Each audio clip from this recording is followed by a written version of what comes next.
KPU memberikan kesempatan kepada warga yang ingin mencalonkan diri sebagai kepala daerah melalui jalur persaurangan atau non-partai politik. Pemenuhan persyaratan dukungan ini ditetapkan dengan melihat jumlah minimum dukungan persyaratan dan persebaran pasangan calon persaurangan berdasarkan rekapitulasi DPT pemilu pemilihan terakhir.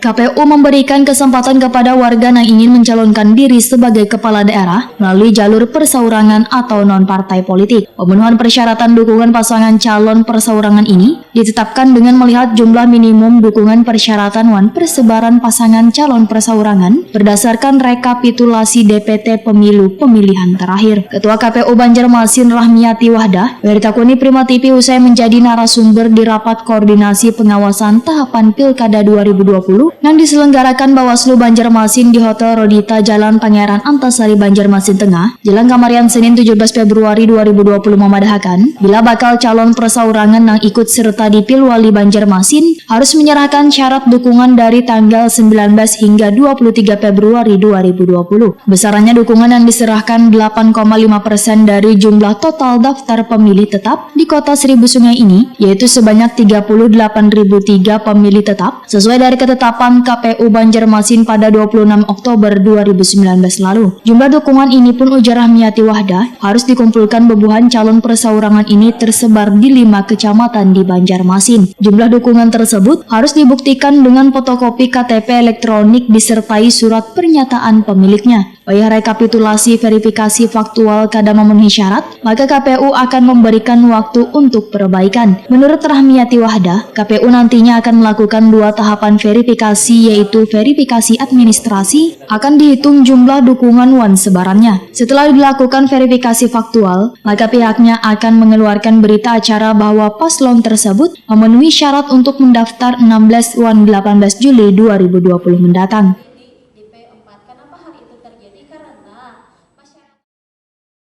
Kita kan 38.003, sedangkan jumlah pemilih kita adalah 447.000. Jadi hanya 8,5%-nya pasti terpenuhi.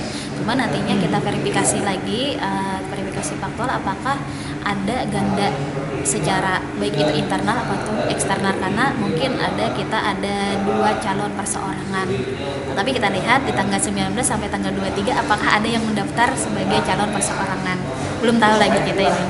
Di proses jelang itu Bu, ada nggak sih Bu yang komunikasi Oh, iya. di tanggal berapa misalkan? Jadi kan sebenarnya penyerahan syarat dukungan sudah ada 2 username-nya sudah ada masuk. Jadi kita tinggal apakah yang 2 ini menyerahkan atau tidak. Jadi sebenarnya sudah ada kita calon perseorangannya, ada 2 yang ambil username dan itu masuk di Silon, sudah memasukkan data-datanya secara offline. Nantinya kita kan nantinya disubmit di situ.